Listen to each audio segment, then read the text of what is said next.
कक्षा 9वीं के हमारे उन सभी विद्यार्थियों का बहुत बहुत स्वागत है। अब जो पेपर देने वाले हैं अपना कुछ ही समय आप लोगों के पास बचा है। जैसा कि आप सभी जानते हैं आज 5 जून हो चुकी है और आज जो पेपर रहेगा आप लोगों का 9 बजे पेपर आपका होने वाला है और पेपर होने वाला है आपका विज्ञान का। कुछ घंटे आपके पास शेष है। हम बात कर रहे हैं द्वितीय परीक्षा शैक्षणिक सत्र 2025-26 की विज्ञान के पेपर की। अगर आपको पास होना है 10वीं कक्षा और अच्छे से पढ़ना है कक्षा 10वीं में, तो उससे पहले आपको इस विज्ञान के पेपर को पास करना पड़ेगा। कक्षा 9वीं में कक्षा 9वीं पहले पास करो, इस विज्ञान के पेपर में आप पास हो जाओ, उसके बाद आप 10वीं कक्षा में पहुंचेंगे। चलिए तो मैं बता देता हूं 75 नंबर का पेपर आपका किस प्रकार आने वाला है।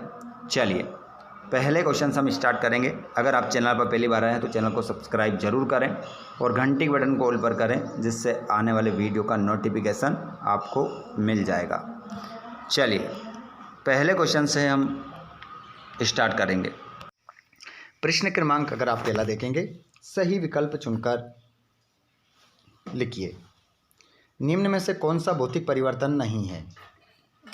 निम्न में से कौन सा भौतिक परिवर्तन नहीं है? तो देखिए यहाँ पर लोहे में जंग लगना भौतिक परिवर्तन नहीं है। अगला क्वेश्चन है, मैग्नीशियम परमाणु का इलेक्ट्रॉनिक विन्यास है। तो मैग्नीशियम जो परमाणु है उसका इलेक्ट्रॉनिक विन्यास जो होगा वो हो जाएगा 282। 282 आपका सही उत्तर होगा। 2 अस्थियां आपस में जुड़ी होती है, तो 2 अस्थियां आपस में जुड़ी होती है, वो जुड़ी होती है, उनका नाम है कंडरा, जिसे हम टेंडन भी कहते हैं। तो कंडरा से जुड़ी होती है। अगला क्वेश्चन है, वेग का मात्रक। वेग का मात्रक है, तो देखिए वेग का मात्रक जो हो जाएगा वो हो जाएगा ms1। ms1 आपका सही उत्तर हो जाएगा। अगला क्वेश्चन देखेंगे, कार्य करने की दर को कहते हैं। क्वेश्चन नंबर 5 है, कार्य करने की दर को कहते हैं, तो इसे कहते हैं ऊर्जा। ऊर्जा कहते हैं। निम्न में से रबी की फसल कौन सी है? तो इनमें हमें क्या बताना है, रबी की फसल कौन सी है? तो आंसर हो जाएगा आपका गेहूँ। गेहूँ जो है वो रबी की फसल है। इंग्लिश मीडियम वाले बच्चे भी अपना आंसर देख लेंगे। यहाँ पर ये सारे क्वेश्चन जो दिख रहे हैं वो इंग्लिश मीडियम वाले बच्चों के लिए है, हिंदी मीडियम वाले बच्चों को नहीं करना है। यही आंसर होंगे आपके सही। क्वेश्चन नंबर दूसरा प्रश्न है, बर्फ का गलनांक होता है। तो आपका आंसर हो जाएगा 273 के 273 के आपका आंसर हो जाएगा। अगला क्वेश्चन है, कोलाइडी विलियन प्रभाव दर्शाता है। तो कोलाइडी विलियन जो है वो प्रभाव दर्शाता है, उसका आंसर हो जाएगा ब्राउनी प्रभाव दर्शाता है। ठीक है, अगले क्वेश्चन को देखिए। ब्राउनी आपका आंसर हो जाएगा, लिखा है साफ साफ, अच्छे से लिख देना। परमाणु त्रिज्या को में मापा जाता है।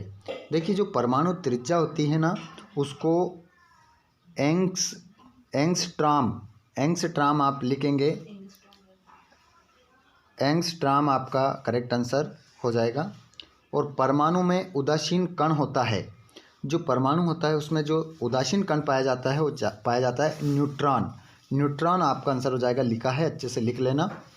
और पौधों में गैसों का आदान प्रदान के द्वारा होता है, तो इसका नाम है रंध्र। इसको हम कहते हैं स्टोमेटा भी कह सकते हैं। दोनों ही आपके सही हो जाएंगे। ध्वनि में संचरित नहीं हो सकती। देखिए जो ध्वनि होती है उसमें क्या संचरित नहीं हो सकती? तो आंसर हो जाएगा निर्वात। निर्वात आपका करेक्ट आंसर हो जाएगा। इंग्लिश मीडियम वाले बच्चे भी अपना आंसर देख लेंगे।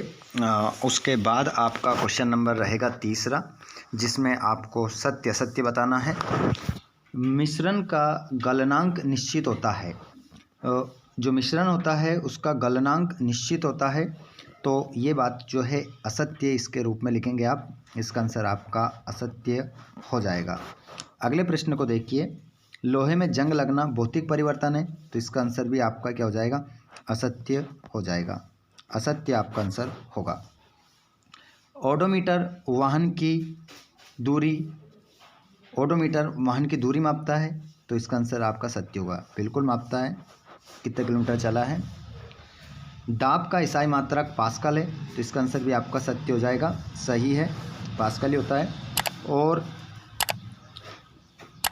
1 kWh एक यूनिट के बराबर होता है, तो इसका आंसर आपका सत्य हो जाएगा, असत्य। और साहीवाल गाय की विदेशी नस्ल है, तो ये भी आपका आंसर सत्य हो जाएगा, ठीक है। ये हो गया हमारा सत्य असत्य। इंग्लिश मीडियम वाले बच्चे अपने ट्रू फॉल्स देख लेंगे, ठीक है। जो आपको यहाँ पर सत्य बताया वो आपका ट्रू है, जो आपको असत्य बताया है वो आपका फॉल्स है। आगे चलते हैं हम, क्वेश्चन नंबर अगला है जोड़ी के रूप में देखेंगे। कार्बन डाइऑक्साइड शुष्क वर्ग, ब्रोमीन अधातु, एक अश्व शक्ति 746 वाट, दाब प्रणोद, ध्वनि तीव्रता का मात्रक डेसिबल, और कड़कनाथ मुर्गा। इंग्लिश मीडियम वाले बच्चे सेम जोड़ी मिला लेंगे, सेम है। उसके बाद में एक शब्दमुत्तर यहाँ पर आप देखेंगे, ठीक है। एक शब्दमुत्तर आप देखेंगे, जल का क्वथनांक बिंदु लिखिए, तो यहाँ पर हो जाएगा 100 डिग्री सेल्सियस, पहले का आंसर हो जाएगा 100 डिग्री सेल्सियस। तत्व को परिभाषित कीजिए, तो जो तत्व होता है उसको परिभाषित करेंगे, तो एक ही प्रकार के कणों से मिलकर बनाया पदार्थ क्या कहलाता है, तत्व कहलाता है। त्वरण का एसआई मात्रक लिखिए, तो त्वरण का जो एसआई मात्रक होगा वो हो जाएगा m/सेकेंड या m/1, दोनों प्रकार में से आप एक प्रकार इसका लिख सकते हैं, दोनों ही सही है। सामान्यतः g गुरुत्वीय का मान होता है। तो इस प्रश्न नंबर 4 का आप सभी को क्या देना है, जवाब देना है। देखता हूँ लाइव में जुड़ने वाले स्टूडेंट कितने इसका जवाब देते हैं, सभी को इसका जवाब बताना है। जितने भी क्लास में जुड़ रहे हैं इस प्रश्न का जवाब आप सभी को देना है, कमेंट बॉक्स में सभी को लिखना है। देखते हैं कितने स्टूडेंट इसका सही उत्तर दे पाते हैं। अगले क्वेश्चन को देखिए, ऊर्जा को परिभाषित कीजिए। तो ऊर्जा को परिभाषित करेंगे तो कार्य करने की जो दर होती है वो क्या कहलाती है, ऊर्जा कहलाती है। अगला क्वेश्चन है, सामान्य मनुष्य की श्रव्यता पारस होती है। सामान्यतः मनुष्य की श्रव्यता जो पारस होती है वो कितनी होती है, तो 20 Hz से लेकर तो 20,000 Hz तक। इंग्लिश मीडियम वाले, और यहाँ पर अब देख सकते हैं आप 2-2 नंबर के क्वेश्चन। उदरपातन को परिभाषित कीजिए। संपीड्यता किसे कहते हैं, तत्व और यौगिक में कोई दो अंतर लिखिए। कोलाइडी विलियन के 2 गुण लिखिए। परमाणु को परिभाषित कीजिए। अणु से आप क्या समझते हैं। एल्यूमिनियम परमाणु का इलेक्ट्रॉनिक विन्यास लिखिए। इन सभी के आंसर आपको मिल जाएंगे। रदरफोर्ड के परमाणु मॉडल की कोई 2 कमियां लिखिए, और लाइसोसोम के 2 कार्य लिखिए। माइटोकॉन्ड्रिया को कोशिका का बिजली घर क्यों कहते हैं। उत्तक को परिभाषित कीजिए। 2-2 नंबर के 3-3 नंबर के प्रश्न किस प्रकार से आएंगे वो आप यहाँ पर देख सकते हैं। न्यूरॉन का नामांकित चित्र बनाना है, और एक समान गति क्या है। औसत चाल को परिभाषित कीजिए, और जड़त्व को परिभाषित कीजिए। न्यूटन का गति संबंधी तृतीय नियम लिखिए तथा एक उदाहरण लिखिए। गुरुत्वाकर्षण का सर्वाधिक नियम क्या है। द्रव्यमान और बाहर में अंतर लिखिए,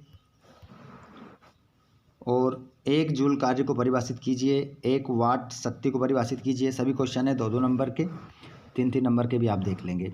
साथ में इन सभी प्रश्नों के उत्तर मैं आप लोगों को बता देता हूँ कि आप इनके उत्तर कहाँ देखेंगे, ठीक है। पूरे A to Z प्रश्न के उत्तर आपको मिल जाएंगे। क्वेश्चन नंबर 21, और ये रहा आपका 22-23, ठीक है। ये सभी क्वेश्चन, ये पूरा क्वेश्चन पेपर हो गया। अब इसके आंसर मैं आप लोगों को टेलीग्राम चैनल पर देने वाला हूँ, जिसकी लिंक डिस्क्रिप्शन में है। या आप क्या करेंगे, टेलीग्राम पर जाइए, वहाँ पर जाकर जो यूट्यूब चैनल का नाम है फ्री संस्कृत कोचिंग क्लासेस, ये डालिए। वहाँ पर सरस्वती के लोगों के साथ टेलीग्राम चैनल आ जाएगा, उसको आप क्या कर लेंगे, ज्वाइन कर लेंगे, ठीक है। वहाँ पर सभी प्रश्नों के उत्तर भेज दिए जाएंगे। या आपको इन सभी प्रश्नों के उत्तर याद है तो आप जिस प्रश्न का उत्तर आपको नहीं याद है उसका कमेंट करके आप बता सकते हैं कि इस प्रश्न का उत्तर भेजिए, तो आपको इस प्रश्न का उत्तर भेज दिया जाएगा। धन्यवाद। Thanks for watching. जय हिंद।